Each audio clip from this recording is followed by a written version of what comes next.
तर आयुर्वेदामध्ये जे कॉस्मॅटॉलॉजीचा जो रेफरन्स आहे तो मागे अगदी म्हणजे महाभारतातली तुम्हाला गोष्ट माहीत असेल तर द्रौपदीची एक स्वतःची पेटी होती कॉस्मेटिक्सचे सगळे म्हणजे तिचे दैनंदिन जीवनाची वापरायची ती कॉस्मेटिक रिलेटेड सगळे तिचे हे असेल साहित्य ते सगळं असायचं जे काही पेटी होती. मग त्याचं एक वर्णन आहे की आणि ती अज्ञातवासामध्ये एक सैरंध्री म्हणून ती काम करत होती.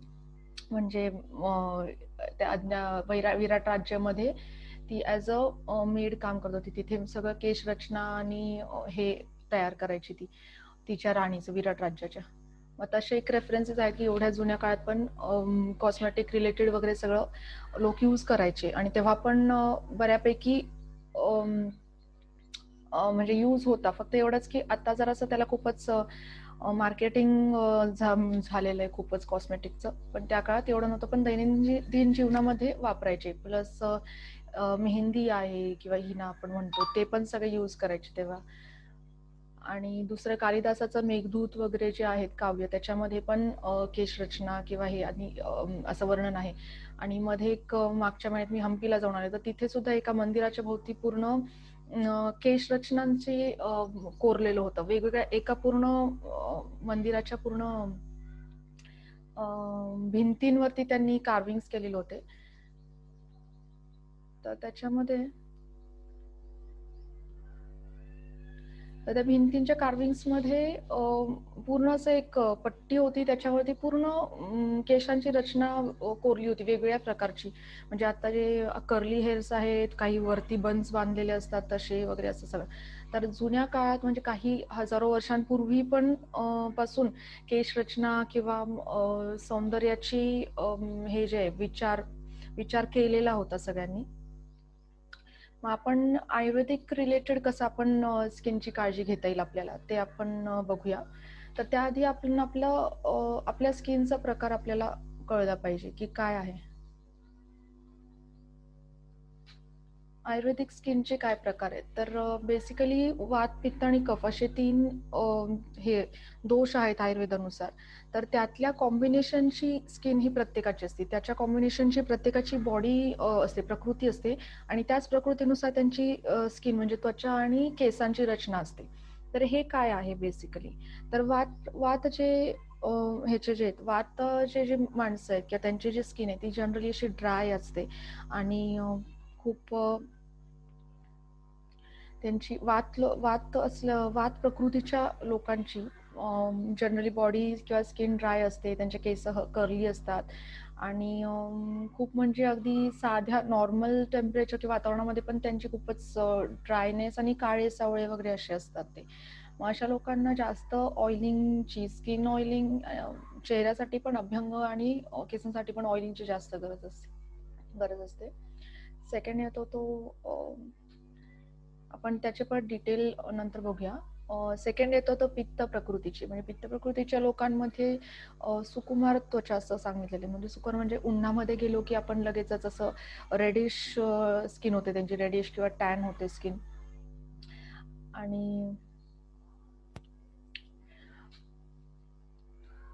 आणि त्यांना पिंपल्सच्या फार तक्रारी असतात. त्यांची बेसिकली ऑइली स्किन असते. ते फेअर असतात पण ऑइली असते जराशी. त्यामुळे त्यांना चामखीळ किंवा तीळ वगैरे असे जास्त असतात.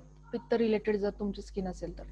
आणि तिसरी आहे कफ. कफचे जे केस आहेत त्यांची स्किन तुकतुकीत असते. त्यांना कधी जास्त हे नसतात, जरा गव्हाळ रंग असतो त्यांचा आणि कधी जास्त पिंपल्स नसतात, जास्त ऑइली पण नाही आणि ड्राय पण नाही. अशा जी मिडल मधली आहे ती कफ. आणि ह्या तिघांच्या पण कुठल्याही कॉम्बिनेशनची स्किन असेल तर ती वातपित्त कफ असे येतात. म्हणजे बेसिकली आपण बघायला गेलं की जर ड्राय स्किन असेल तर आपण ती वात प्रकृतीमध्ये कन्सिडर करू शकतो. ड्राय स्किन प्लस थोडासा सावळा रंग असेल तर.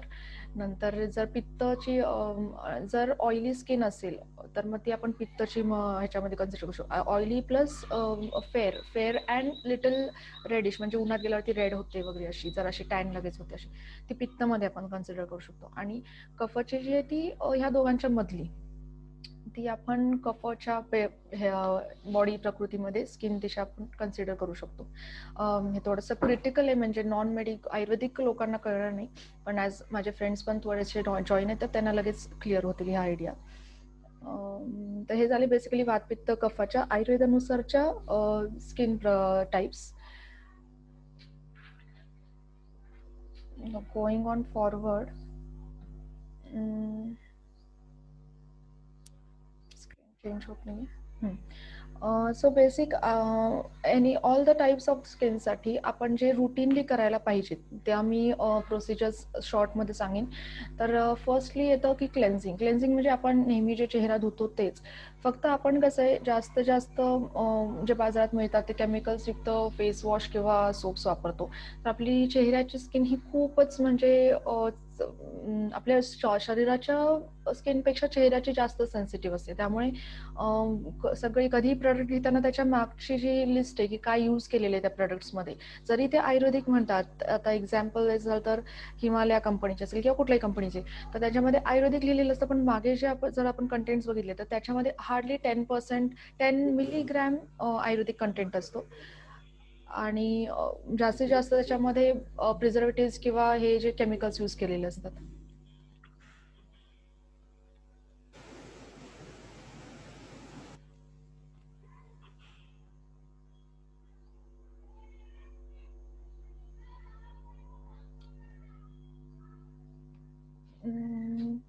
ठीक आहे. तर मग क्लेन्झिंगसाठी तुम्ही नेहमी हे त्याच्या मागचे जे कंटेंट्स आहेत ते बघूनच तुम्ही यूज करा आणि त्यातल्या त्यात नैसर्गिक क्लेन्झर्स जे आहेत ते मी सांगते तुम्हाला कोणते कोणते आहेत. तर क्लेन्झिंग आपण का करतो, तर इम्प्युरिटी स्किनवरचे आहेत ते निघून जाण्यासाठी. मग ह्याच्यामध्ये जर तुमची ड्राय स्किन असेल तर तुम्हाला वन्स म्हणजे सकाळी एकदा आणि रात्री झोपताना एकदा चेहरा धुतला तरी सफिशियंट आहे. पण जर ऑइली स्किन असेल तर मी सजेस्ट करेन की तुम्हाला दर 2-3 तासांनी चेहरा फक्त पाण्याने तरी धुतला पाहिजे तुम्ही. आणि जर कफाची म्हणजे ऑइली आणि म्हणजे नॉर्मल स्किन असेल तर मग तुम्ही एक सकाळी आणि संध्याकाळी किंवा सकाळ दुपार संध्याकाळ असं 3 वेळा जरी फक्त पाण्याने किंवा साध्या ह्याच्यामध्ये आपण केली ना, साध्या पाण्याने किंवा सिंपल क्लेन्झर विदाउट मिनिमम केमिकल्स आपण यूज केले तरी चालते. तर नेक्स्ट आहे टोनिंग. टोनिंग जे ते आपण स्वच्छ केलं आहे, आपण चेहरा धुतलाय, मग त्याच्यानंतर आपण जे आहे हायड्रेशनसाठी आपण टोनिंग करू शकतो. म्हणजे बॅलन्स करण्यासाठी स्किनचा पीएच ते आपण टोनिंग करतो. मग ते टोनिंगमध्ये काय येतं तर एक ते असतं म्हणजे बेसिकली त्याच्यामध्ये वॉटर कंटेंट असतं जास्त, त्यामुळे हायड्रेशन मिळतं स्किनला. आणि त्याच्यामध्ये बेसिकली उन्हाळ्यामध्ये तर रोज वॉटर्स बेसिकली वापरतात सगळे, म्हणजे वापरलं पाहिजे. तर त्याने काय होतं की क्लेन्झिंग केल्यानंतर जे थोडासा ड्रायनेस आलेला असतो म्हणजे चेहरा धुतल्यानंतर तो नॉर्मल आपल्याला लेवल मेंटेन करण्यासाठी जस्ट कॉटन स्पंजवरती हे करून आपल्याला टोनिंग करायचं. स्पंजवरती तो टोनर एक थोडासा 3-4 ड्रॉप्स घालायचे आणि जस्ट सोप करायचे ते लावायचे स्किनवरती. तर उन्हाळ्यामध्ये रोज वॉटर आपण यूज करू शकतो आणि रोज वॉटर आपण घरीही करू शकतो. ते खूप सोपं आहे. ते मी नंतर सांगेन तुम्हाला, कारण की आता फक्त 10 मिनिटं राहिलेत माझ्याकडे फ्री सेशनची. मग नंतर आहे मॉइश्चरायझिंग. तर आपण फर्स्ट क्लेन्स केलंय स्किनला, चेहरा धुतलाय, त्याच्यानंतर आपण टोनर वापरलाय, त्याच्यानंतर आपण मॉइश्चरायझर वापरतो. तर मॉइश्चरायझिंगमध्ये आपण कुठलंही साधं ॲलोवेरा जेल वापरू शकतो किंवा असं नाही की मॉइश्चरायझर क्रीमच वापरलं पाहिजे. तर साधं ॲलोवेरा जेल ही खूप चांगल्या पद्धतीचं मॉइश्चरायझिंग करू शकतं. ते ॲज अ टोनर पण वापरू शकतो आपण ॲलोवेरा, किंवा कुठलेही मिनिमम केमिकल कंटेंट असलेले क्रीम्स तुम्ही वापरू शकता जे तुम्हाला सूट होतात. तर परफेक्ट स्किन केअर रुटीनमध्ये काय आहे तर हे 3 स्टेप्स आपण फॉलो करतोय: cleansing, toning and thirdly was moisturizing. Then moisturizing is to hydrate your skin. The perfect skincare routine can be broken down into a simple steps. Start with a cleanser, follow up with a toner or serum or facial oil, and seal in the moisture with a moisturizer, and use a face scrub and a mask once a week. आता हे कुठले face scrubs किंवा mask वापरायचे ते आपण स्किनचे types बघितले त्यानुसार आपण वापरायचे. तर पुढे जाऊन आता उन्हाळा येतोय तर आपण उन्हाळ्याशी कसं प्रोटेक्शन करायचंय. तर उन्हाळ्यामध्ये सनस्क्रीन तर आपण वापरलं पाहिजे, पण कधी सनस्क्रीन वापरावं सनस्क्रीन कधी वापरावं तर उन्हात जाण्याच्या आधी अर्धा तास आपण सनस्क्रीन लावायला पाहिजे. आणि असं नाही की SPF 30 किंवा 15 पेक्षा जास्त SPF असेल तर ते जास्त आपण टॅनिंग होणार नाही, तर असं काही नाहीये. जेवढ्या कमी SPFचं तुम्ही वापराल उलट ते तुमच्या स्किनसाठी हेल्दी आहे. त्यामुळे कमीत कमी SPFचंच वापरा. पण फक्त त्या रूल्स असं आहे की एक अर्धा तास आधी तुम्ही लावायला पाहिजे आणि उन्हात गेल्यानंतर पण परत रिपीटेड लावलं पाहिजे, की 2 तासांनी परत लावलं गेलं पाहिजे. कारण की त्याचा इफेक्ट पुढे 2 तास राहतो, तो निघून जातो आणि परत मग एक लेयर आपल्याला नवीन लावावा लागतो. त्याने काय होतं तर सनचे जे ultraviolet A and B, UVA आणि UVB जे रेज आहेत तर ते ब्लॉक होतात. तर ह्याच्यामध्ये पण आयुर्वेदिक सनस्क्रीन्स वगैरे मिळतात किंवा मी स्वतः पण तयार करते. तुम्ही नंतर मला अप्रोच होऊ शकता. ह्याच्यामध्ये आम्ही ॲलोवेरा यूज करून वगैरे आम्ही सनस्क्रीन यूज केले, म्हणजे प्रिपेअर केलेले आहेत. तर मग असं काही नाही की जास्तीत जास्त SPFची तुम्ही सनस्क्रीन्स लावले की तुम्हीच जास्तीत जास्त प्रोटेक्शन होईल. तर तुम्ही कमीत कमी SPF जे 15 और 30 जे ते नॉर्मल ह्या इंडियन ह्याच्या सनला पुरेसं आहे. आणि सेकंडली तुम्ही हॅट, कॅप्स, गॉगल्स हे पण सगळे वापरू शकताच. मग नंतर येतं की एक फेशियल सिरम्स और फेशियल ऑइलचा एक आता ट्रेंड आलेला आहे. तर सिरम्स काय असतात तर ते वॉटर बेस्ड वॉटर सोल्युबल त्याच्यामध्ये हे असतात, कंपाऊंड्स असतात जे स्किनमध्ये इझिली ॲब्झॉर्ब होतात फेशियल सिरम्समध्ये. आणि फेशियल ऑइल्स काय तर ते ऑइल आहे, मेडिकेटेड ऑइल्स असतात, ते पण फास्ट हे होतात, ॲब्झॉर्ब होतात. तर सिरम, मॉइश्चरायझर आणि फेस ऑइल ह्यामध्ये अगदी बारीक फरक आहे, डिफरन्स आहे. मी एक्सप्लेन करते पुढे. पण फर्स्टली यूज करायला पाहिजे आपण सिरम आणि फेशियल ऑइल. जर तुमचं कधी सिरम कसं आहे, तुमचं जर ऑइली स्किन असेल तर तुम्ही सिरम यूज करा. तुमची जर खूप ड्राय स्किन असेल तर तुम्ही कुंकुमादी तेल वगैरे असे त्याचे फेशियल ऑइल्स यूज करा. आणि ऑइल्स पण आहे तो सिक्वेन्स असाच आहे, पहिला क्लेन्झिंग केली आहे पण नंतर स्क्रबिंग पण एक आहे, एक्सफोलिएशनचा एक आहे प्रोसेस, मी पुढे सांगते. आणि ते करण्याच्या आधी एकदा आपण फेशियल ऑइल किंवा सिरम वन्स अ वीक किंवा बेस्ट टाइम इज रात्री झोपताना लावायचं. हे म्हणजे ते रात्रभरात ॲब्झॉर्ब होतं स्किनमध्ये आणि सकाळी उठल्यानंतर आपल्याला सिरम वापरलं तर त्याचं हायड्रेशन झालेलं आपल्याला दिसून येतं स्किनवरती. ऑइल असेल तर ते ऑइलमध्ये मधले जे मेडिकेटेड हर्ब्स वापरलेले आहेत आपण, ते सगळे त्याचे पूर्ण ॲब्झॉर्ब होतात त्याचे कंटेंट्स आणि आपल्याला ग्लो दिसतो आपल्या चेहऱ्यावरती. त्यामुळे ऑइल्स अँड सिरम्स हे तुम्ही डेली वापरलं तरी चालतंय. फक्त शक्यतो रात्रीचं वापरायचं, म्हणजे ते रात्रभरात ते ॲब्झॉर्ब होतील. दिवसा वापरलं तर त्याच्यामध्ये परत धूळ किंवा पोल्युटंट्स स्किनवरती लागू शकतात. मग बेसिकली खूप ट्रेंडिंग जे आहे सध्या ते कुंकुमादी ऑइल आहे. हे ॲक्च्युली वर्ण्य सांगितलेले म्हणजे आपल्या स्किनला ग्लो येण्यासाठी किंवा ज्यांना डार्क पिगमेंटेशन्स आहेत, हायपर पिगमेंटेशन्स, डार्क स्पॉट्स आहेत, पिंपल्स आहेत आणि ज्यांची ड्राय स्किन आहे त्यांना कुंकुमादी तेल इज द बेस्ट. कुंकुमादी तेल कुठल्याही कंपनीचं तुम्ही यूज करा, ते खूप क्लासिकल मेडिसिन आहे आणि खूप छान इफेक्ट आहेत त्याचे. मसाज करायचा आहे त्याचा रात्री झोपताना आणि सकाळी उठल्यावरती ॲज युजल रुटीन तुमचं फेस वॉश वगैरे यूज करून धुवून टाका. मग एक एक्सफोलिएशन म्हणजे स्क्रबिंगचा एक प्रकार आहे जो आपण करत नाही पण केला गेला पाहिजे. तर स्क्रबिंग किंवा एक्सफोलिएशनने काय होतं, आपली स्किनवरची जी डेड सेल्स आहे किंवा डेड टिश्यूज आहेत ते निघून जातात किंवा थोडंसं टॅनिंग झालेलं असतं आपलं ते पण पूर्ण निघून जातं. मग ते पण तुम्ही वन्स अ वीक केलात किंवा जर ऑइली स्किन असेल तर डेली केलात तरीही चालतं एक्सफोलिएशन किंवा स्क्रबिंग. एक नॅचरल स्क्रब आहे तो आहे मसूर डाळ. मसूर डाळ तुम्ही तुपामध्ये, देशी गाईच्या तुपामध्ये भाजून त्याचं एक असं हे करून ठेवा, म्हणजे आपण रव्याचं बेसन पीठ वगैरे कसं भाजतो तसं अगदी तूप सुटूपर्यंत भाजायचं त्याला कढईमध्ये. आणि तूप सुटूपर्यंत असं भाजायचं आणि त्याचं एक एअरटाईट ह्याच्यामध्ये कंटेनरमध्ये भरून ठेवा तुम्ही. आणि ते रोज सकाळी आंघोळ करण्याच्या आधी वगैरे वापरलात तरी खूप छान रिझल्ट मिळतात तुम्हाला. म्हणजे एक विदिन 7 days ऑफ टायमिंग तुम्हाला एक्सफोलिएशन किंवा डेड स्किन निघून तुमची नॅचरल जी स्किन आहे ती तुम्हाला दिसते. तर एक्सफोलिएशन केल्यानंतर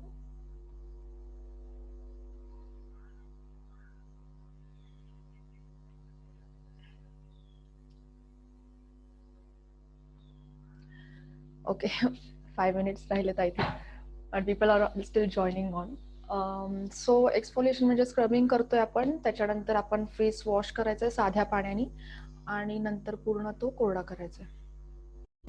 नंतर आहे मॉइश्चरायझर. मी मगाशी सांगितल्याप्रमाणे मॉइश्चरायझर कुठलाही कमीत कमी केमिकल्स असलेला तुम्ही यूज करू शकता, जे तुम्हाला सूट होतंय. आणि ते तुम्ही म्हणजे लावून जस्ट आपण आपलं जे हायड्रेशन लॉक करायचं स्किनचं, त्यासाठी लावणं गरजेचं आहे. आणि आपल्याला कमीत कमी आठवड्यातून 2दा तरी स्क्रबिंग म्हणजे एक्सफोलिएशन करायला पाहिजे. तुम्ही साधं उटणं ही किंवा बेसन पीठ, मसूर डाळीचं पीठही वापरू शकता त्यासाठी. आणि लास्ट स्टेप येते ती फेस पॅक ॲप्लिकेशन. मी ह्यामध्ये पण वेगवेगळे प्रकार आहेत. एक सांगते की म्हणजे जे मुलतानी माती आहे, जी इझिली अवेलेबल आहे, तो face pack as a face pack खूप छान आहे. पण तो सगळ्यांनी नाही यूज करू शकत तुम्ही. कारण की जर तुमची ड्राय स्किन असेल, मुलतानी माती काय करते, तर ते असं आकसून घेते आपल्या चेहऱ्याला. त्यामुळे टाईटनेस वगैरे हवा असेल तर आणि फाईन रिंकल्स वगैरे घालायचे असेल तर तो बेस्ट आहे. पण वात प्रकृतीचे जे हे आहेत, स्किन आहे, मगाशी मी अगदी सुरुवातीला सांगितलं होतं की ज्यांची खूप ड्राय स्किन आहे, अशा लोकांनी जर हे वापरला, मुलतानी मातीचा फेस पॅक वापरला, तर त्यांना फार अजून प्रचंड प्रमाणात त्यांची स्किन ड्राय होते. त्यामुळे असं डोळेझाकपणे कुठलाही फेस पॅक तुम्ही वापरू नये. कुठल्याही म्हणजे कॉस्मेटिक तज्ज्ञ जर असेल, एक डॉक्टर असेल किंवा कॉस्मेटिक प्रॅक्टिस करणारे कोण असतील, त्यांच्या तुम्ही कन्सल्टिंगनीच तुम्ही यूज करा की कुठला फेस पॅक यूज करायचा, तुमच्या स्किनला जो सूट होतो तो. आणि तुम्ही घरीही बऱ्याच प्रकारचे फेस पॅक्स तयार करू शकता. मग त्याच्यामध्ये मुलतानी माती प्लस चंदन आहे, प्लस मंजिष्ठा आहे. चंदनमध्ये पण रक्तचंदन किंवा साधं श्वेतचंदन, नंतर हळद पण वापरू शकता. फक्त हळदीची पण काही जणांना ॲलर्जी असते, तर कधीही वापरायच्या आधी काही तयार करताय, तुम्ही घरी स्वतः तयार करताय किंवा बाजारात आणताय, तर पॅच टेस्ट करायची कायम. म्हणजे कानाच्या मागे किंवा हाताच्या मनगटाच्या ठिकाणी वगैरे तुम्ही एका पॅच भागावरती लावून बघा. त्या जर 12-24 तासांमध्ये काही त्याचा साईड इफेक्ट नाही वाटला, तर तुम्ही ते चेहऱ्यावर लावा. आणि फेस पॅक कधीही पूर्ण लावल्यानंतर पूर्ण वाळू नाही द्यायचा आहे. डोळ्याच्या भोवती वगैरे नाही लावायचं आहे, कारण की डोळ्याच्या खाली स्किन सेन्सिटिव्ह असते. डोळ्याच्या खाली अंडर आय क्रीम्स वेगळे मिळतात, ते तुम्ही लावू शकता. पण फेस पॅक डोळ्याच्या अगदी असं वाटतं की लोकांना इथे खूप काळं आहे डोळ्याच्या खाली, तर तिथे फेस पॅक लावायला पाहिजे, तर ते चुकीचं आहे, तसं नाही लावायला पाहिजे. आणि फेस पॅक लावताना खालून वरच्या दिशेने असं लावून नंतर कपाळाच्या दिशेने वगैरे असं ते पण वेगळी प्रोसेस ती मी परत नंतर डिटेल सांगेन. तर तशी तुम्ही लावू शकता. आणि मी सांगत होते तसं की पूर्ण वाळू नाही द्यायचा आहे, अर्धा वाळलेला आणि अर्धा कोरडा आणि तर फेस पॅकचं सांगितलं होतं मी मगाशी की तुम्ही तुमच्या स्किनच्या टाईपनुसार फेस पॅक यूज करा. नंतर येतं ते आहे लिप केअर. तर आपण चेहऱ्याच्या स्किनकडे लक्ष देतो, पण लिप्सच्या स्किनकडे खूप कमी लक्ष असतं आपलं. तर आपण लिप केअर पण घेतली पाहिजे. तर लिप्सला पण मध्ये मध्ये स्क्रबिंग केलं पाहिजे. तर ते म्हणजे डेड स्किन जी आहे, म्हणजे जो काळपट पडलेला असतो, जे लिप्स काळे पडतात वगैरे, तर मग त्याच्यासाठी आपण ते स्क्रबिंग केलं पाहिजे. त्याच्यामुळे तुम्ही साधं साखर आणि टोमॅटोचा ज्यूस असं जरासं मिक्स करून, टॅनिंग पण त्याने कमी होईल. आणि ते चेहऱ्याला पण लावलं तरी चालतं, आणि लिप्सवरती पण फक्त जरासं त्या साखरेने स्क्रब केलं तरी सुद्धा लिप्सची टॅनिंग खूप निघून जाईल आणि लिप्स छान होतात. आणि लिप बाम यूज केला पाहिजे ऑब्व्हियसली. मग ह्याच्यामुळे तुम्ही घरगुती म्हणाल तर तुम्ही गाईचं तूप वापरू शकता, जे बेस्ट हायड्रेशन आहे. त्याच्यामध्ये पण DHA विटॅमिन्स वगैरे आहेत, ते तुमच्या लिप्सला हे करतात, हायड्रेटेड ठेवतात. आणि जे आहे तो लुसलुशी तुकतुकीतपणा जो आहे तो येऊ शकतो लिप्ससाठी. आणि काय काय डाएट तुम्ही खायला पाहिजे, तर सगळे सीझनल फ्रुट्स तुम्ही खाल्ले पाहिजेत. उन्हाळ्यामध्ये म्हणाल तर जे आहे रसाळ फळं जी आहेत ती सगळी स्किनसाठी छान आहेत, उपयुक्त आहेत. विटॅमिन C कंटेंट असलेली सगळी तुम्ही खाऊ शकताय. त्याच्यामध्ये लिंबू सरबत येतं, संत्री, मोसंबी, नंतर ॲपल आणि डाळिंब. काही जणांचं फार HB कमी असतं, त्यामुळे पण त्यांना थकवा येतो, असं स्किन पेल आणि ड्राय पडलेली असते. तर तुम्ही डाळिंब पण खाल्लं गेलं पाहिजे, ॲपल आणि डाळिंब त्यासाठी. आणि द्राक्ष, मोसंबी, संत्री हे उन्हाळ्यात, आणि कलिंगड हे सगळे स्किनसाठी छान आहेत. नंतर पपई पण छान आहे, फक्त उष्णतेचा त्रास ज्यांना असेल त्यांनी पपई आणि आंबा जरासं विचारपूर्वक खावा. बाकी सगळ्यांनी पपई पण खाल्ली तरी छान आहे. चेहऱ्याला पण हे सगळे फळं जी सांगितली मी, केळी आहेत, पपई आहे, ते चेहऱ्याला पण वरून लावू शकता तुम्ही. पण फक्त तेवढंच की ते खूप जरासं पिकलेलं असावं, मग जेणेकरून त्याच्यामधले जे विटॅमिन्स आणि आहेत विटॅमिन्स किंवा बाकीचे न्यूट्रिएंट्स जे आहेत ते तुम्हाला वरून स्किनच्या पोर्समधून ॲब्झॉर्ब होऊन त्याचा पण इफेक्ट दिसतो, प्लस खाल्ल्यानंतर पण शरीरातून त्याचा इंटरनल इफेक्ट दिसतो. How to get a glowing skin, त्यात मेनी रेमेडीज आहेत स्किनचे घरगुती जे तुम्ही करू शकता. साधं आहे जे मध आणि लिंबू तुम्ही वापरू शकता. मध आहे ते क्लेन्झर म्हणून यूज होतं. नंतर उन्हाळ्यामध्ये म्हणाल तर एक काकडीचा खूप छान उपयोग होतो इथे, ज्यांना म्हणजे आपल्या स्किनला पण असं हायड्रेशन आणि असं थंड आणि छान वाटतं आपल्या स्किनला. म्हणजे काकडीचं तुम्ही असं क्रश करायचं, ते ज्यूस काढला तरी फक्त ज्यूस लावते चालेल, किंवा त्याचा जो पल्प आहे तो जस्ट असा रब करायचा आणि सर्क्युलर मोशनमध्ये त्याचा मसाज करून त्याचा खूप छान ग्लो किंवा इफेक्ट दिसतो आपल्या स्किनवरती. फक्त एवढंच की जरासं ते ड्राय पण होऊ शकते स्किन, तर त्याच्यानंतर तुम्ही टोनर और मॉइश्चरायझर यूज करा. म्हणजे तुम्ही ॲलोवेरा यूज करू शकता, अर्धा वाळलेला रोज असताना वॉटर धुवून आहे टाकायचा. ते यूज करू शकता हायड्रेशन लॉक करण्यासाठी. टोमॅटो आहे तो अँटी ब्लीच और अँटी टॅनिंग इफेक्ट होतो त्याचा, त्यामुळे टोमॅटो पण यूज करू शकता चेहऱ्यावरती. मग fruits can work wonders for your skin and also provide you with naturally glowing skin. मग अशी म्हटलं मी तसं तुम्ही खाल्लं पण पाहिजे आणि चेहऱ्याला वरून पण लावलात तरी सगळ्याच फळांचा खूप छान इफेक्ट होतो. By combining the pulp of avocado, papaya and cucumber. तर अवोकॅडो जो आहे तो आपल्याकडे मिळत नाही एवढा, पण पपई अँड ककंबर आपण यूज करू शकतो. मिक्स और सिंगल तुम्ही यूज करू शकता. नंतर त्याच्यामध्ये तुम्ही जरासं जे मलई असते म्हणजे साई असतं, साईच्या वरचे जे खालचं जे क्रीम असतं ते तुम्ही मिक्स करू शकता. त्यामुळे ते दुधातलं जे पोषण आहे, न्यूट्रिएंट्स, प्रोटीन्स वगैरे ते सगळे आपल्याला स्किनला मिळू शकतील. आणि त्याची पेस्ट करून चेहऱ्यावर लावायची आणि एक अर्धा म्हणजे 20 मिनिटांनी 15 मिनिटांनी वॉश ऑफ करून टाकायचं. जे जॅस्मिन जे आहे ते हिबिस्कस आपण म्हणतो, त्यातलं जे रेड कलरचं आहे जॅस्मिन फ्लावर, ते खूप छान त्याचे रिझल्ट्स आहेत. जे स्त्रियांचे जे रक्त म्हणजे जास्त ह्याच्या तक्रारी असतात ना, अगदी रक्तस्राव होतोय किंवा होतच नाही, अशा व्यक्तींमध्ये पण त्याचा वापर काढा वगैरे करून घेतला पाहिजे. नंतर ऑइल्स जे आहेत, हेअर ऑइल्स जे आहेत त्याच्यामध्ये हिबिस्कस ऑइल यूज करतात. त्याच्यात ह्याची पावडर फॉर्ममध्ये पण मिळतं किंवा ताजे आपण चेचून असे घातले तरी चालतात. ते तेलामध्ये तेल तयार करताना त्याचा खूप छान इफेक्ट होतो हिबिस्कसचा. आणि कारण की काय तर त्याच्यामध्ये हायड्रेशन जे आहे आपल्या स्किनला जे नेसेसरी ते आपल्याला ह्याच्या पानांमधून मिळतं. तर तुम्ही त्याची फुलाची पानं फुलं काय ऑल द टाईम आपल्याला अवेलेबल नसतात, तर तुम्ही झाडाची जी पानं आहेत ती पानं सुद्धा तुम्ही यूज करू शकता. ती पानं उकळायची आणि त्याच्या पाण्याने चेहरा धुवू शकता.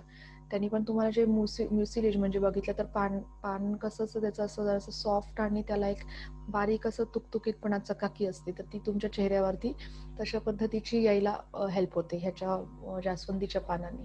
त्यामुळे ती पण तुम्ही यूज करा तुमच्या डेली लाईफमध्ये. आपल्याला अवेलेबल आहेत, फक्त आपण त्याचा वापर करत नाही जास्त. तर त्याचे पण खूप छान इफेक्ट्स आहेत. म्हणजे इंटरनली पण जपा सांगितलेलं आहे. केस काळे होण्यासाठी पण खूप छान इफेक्ट आहे त्याचा. म्हणजे अगदी सुरुवात असेल तर तुम्ही ह्याचा कल्क म्हणजे उकळून जो चोथा आहे तो वापरू शकता. केसांवरती तुम्ही त्याचा मास्क लावू शकता. आणि चेहऱ्यासाठी ते फक्त उकळून त्याच्या पानं उकळून त्याचं जे पाणी आहे, ज्या पाण्यामध्ये उकळली ते पाणी चेहरा धुण्यासाठी वापरा. त्याचा खूप छान इफेक्ट होतो. आणि लास्टली आहे प्राणायाम. प्राणायाममध्ये अनुलोम विलोम प्राणायाम आहे किंवा कपालभाती प्राणायाम आहे. ते दोन्ही तुम्ही खूप छान त्याचे रिझल्ट्स स्किनवरती दिसतात. कारण की काय होतं तर ऑक्सिजन सप्लाय आपला पूर्ण अणुरेणू म्हणतो आपण, म्हणजे ॲटम्स और सेल्सपर्यंत ऑक्सिजन पुरवठा झाला तर त्याचा इफेक्ट आपल्या स्किनवर आणि पूर्ण बॉडीवरती दिसतो. त्यामुळे डेली एक 15 मिनिट्सचा प्राणायाम, सूर्यनमस्कार असे तुम्ही केलात, प्लस भरपूर हायड्रेटेड ड्रिंक्स, लास्टली म्हणजे वॉटर एक कमीत कमी तुम्ही 2 ते 3 लिटर तरी दिवसातलं पिलं पाहिजे पाणी. आणि त्याच्यामध्ये तुम्ही 3 लिटर तरी पाणी पिलं पाहिजे. त्याच्यामध्ये तुम्ही जर सरबत वगैरे उन्हाळ्यात म्हटलं तर जरासं जास्त प्रमाणात पाणी पिलं गेलं पाहिजे शरीरातून. कारण की ऑलरेडी खूप घाम येत असतो आपल्याला, तर पर्स्पिरेशन खूप असतं, त्यामुळे स्किन ड्राय पण होते उन्हाळ्यात आणि फार अशी ऑइली पण असते थोडीशी. तर त्यामुळे ह्याला एकच आहे पर्याय की भरपूर पाणी पिणं. ह्याच्यामुळे तुम्ही शहाळ्याचं पाणी पिऊ शकता, ह्याचं सरबत पिऊ शकता, लिंबू सरबत आहे, कोकम सरबत आहे. म्हणजे त्या फ्रुट्सचे पण जे कंटेंट्स आहेत, विटॅमिन्स आणि मिनरल्स वगैरे, ते सगळे तुम्हाला त्या सरबतातून मिळतात आणि हायड्रेशन पण होतं. आणि जे आपल्याला आयुर्वेदानुसार रसधातू सांगितलेला आहे, म्हणजे जो स्किनमध्ये पूर्ण पसरलेला आहे तो रसधातू आहे, तो आपल्या पाण्यातून किंवा जे आपण असे लिक्विड जे पेय पितो त्याच्यातून तो भरून येतो. त्यामुळे पाणी पण भरपूर तुम्ही पिलं पाहिजे, पण इतक्या पण जास्त प्रमाणात नाही. अतिरेक प्रत्येक ठिकाणी करू नये. म्हणजे योग्य प्रमाणात प्या, फक्त कमी प्रमाणात पिऊ नका आणि फार जास्त पण प्रमाणात पिऊ नका. तुमच्या बॉडीच्या रिक्वायरमेंटनुसार तुम्ही पाणी पिऊ शकता. तर हे मगाशी मी संपवलेलं आहे माझं सेशन. मगाशी थोडेसे लास्ट 3-4 स्लाइड्स राहिले, ते मी नंतर कंटिन्यू केलेत. कुणाला काही क्वेश्चन्स असतील तर विचारा, ते प्रॉब्लेम नाही. आणि दुसरं एक म्हणजे झोप पण पूर्ण झाली पाहिजे. झोप पूर्ण असेल तरी सुद्धा चेहऱ्यावर किंवा डोळ्याखाली वगैरे डार्क सर्कल्स दिसतात लगेच. त्यामुळे झोप पण तुम्ही काय ते पूर्ण 6 ते 8 तास झोप घेतली पाहिजे, कमीत कमी 6 तास.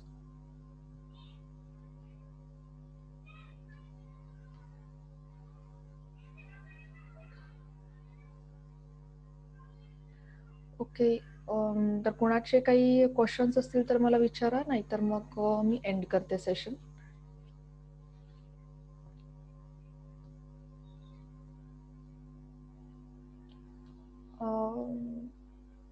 उठणं विचारलं आहे यांनी, एका मॅडमनी. बेसिकली लहान मुलांना कसं आहे, स्किनला जे सूट होईल असं वापरायला पाहिजे आपण. मी मगाशी सांगितलं तसं तुम्ही मसूर डाळीचं पीठ किंवा बेसनचं पीठ यूज करा. बेसनच्या पिठाचं पण रिॲक्शन्स येतात, त्यामुळे मसूर डाळीचं पीठ शक्यतो हे करा. घरीच दळून आणा ते, आणि जरासं जाड दळायचं, म्हणजे त्यांनी स्क्रबिंग टाईपमध्ये ॲक्शन होईल आणि ते तुम्ही यूज करा. आणि मसूर डाळीच्या पिठामध्ये तुम्ही हे साई वापरा. दुधाची जी साय आहे ती त्याच्यामध्ये मिक्स करून त्याने रोज लावा ते.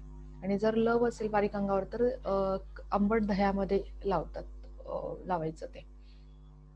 आंबट दही किंवा ताक याच्यामध्ये मिक्स करून जिथे जरासं केस असतील, म्हणजे तुमची मुलगी आहे मॅडम, त्यामुळं तिला जर ओठांच्या वरती किंवा जिथे नको आहेत अनवॉन्टेड हेअर्स असतील तर त्या ठिकाणी तुम्ही ते दह्यातून लावा मसूर डाळीचं पीठ, नाहीतर मग दुधाच्या साईमधून सफिशियंट आहे. उठण्यास फक्त मसूर डाळीचं पीठ सफिशियंट आहे. त्यात तुम्ही हवं तर जरासं चंदन आणि ह्याची हळदीची पावडर अगदी चिमूटभर तुम्ही मिक्स करू शकता, किंवा पाव चमचा.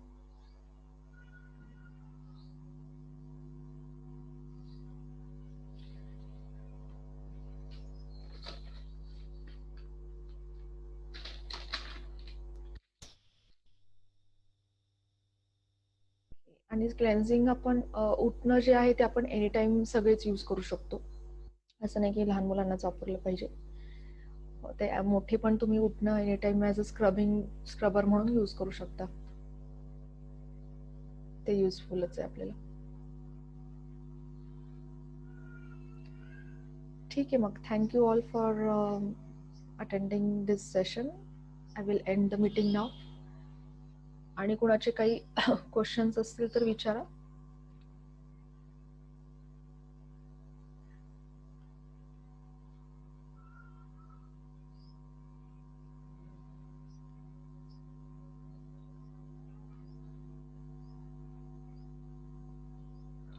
ओके, कोणाचे क्वेश्चन्स दिसत नाही आहेत तर मी एंड करते मीटिंग. Thank you for attending. उद्या पण मी संध्याकाळी फक्त हेअर रिलेटेड करते एक सेशन. तर उद्या मी जरा अर्धा तास आधीच सगळ्यांना हे करते, इन्व्हाइट्स पाठवते. आज जरा ते इन्व्हाइट सेंड करण्यामध्ये लेट झाला, त्यामुळे सेशन पुढे हाफ राहिला माझा ॲक्च्युली. तर उद्या एक अर्धा तास आधी मी लिंक सेंड करीन. तुम्ही पण सगळ्यांना फॉरवर्ड करा आणि शार्प आपण स्टार्ट करू 5 to 5:15 पर्यंत, म्हणजे एक अर्ध्या तासात पुढे तो संपेल सेशन.